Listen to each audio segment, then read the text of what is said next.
Vous travaillez sur les perspectives thérapeutiques des cellules souches. Vous êtes également directeur scientifique de l'ICERM. Quelles sont les innovations que vous avez pu connaître grâce au Téléthon? Ça fait 30 ans que le Téléthon existe et on a assisté à des ruptures successives dans notre continuum scientifique. On construit pierre à pierre et puis tout d'un coup, pouf, on a un tremplin qui nous permet de monter une étape. Et le Téléthon a permis le déchiffrage du génome qui a été lancé par Généthon.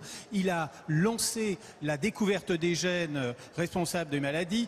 Il a lancé la thérapie génique. Il a lancé la thérapie cellulaire avec les cellules souches. Et aujourd'hui, nous sommes en pleine explosion de thérapeutique.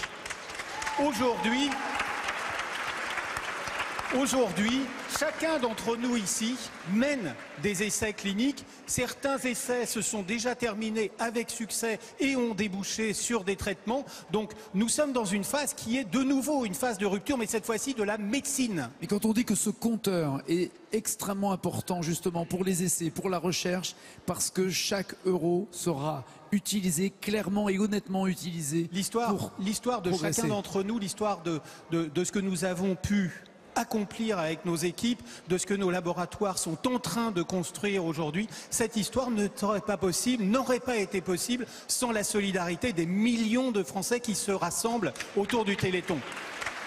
C'est simple, c'est clair, c'est précis et je pense que chacun d'entre nous est capable de dire exactement la même phrase. J'ai envie qu'on reprenne la phrase de Léo là-dessus quand on vient d'entendre ça. 36, 37, c'est obligé.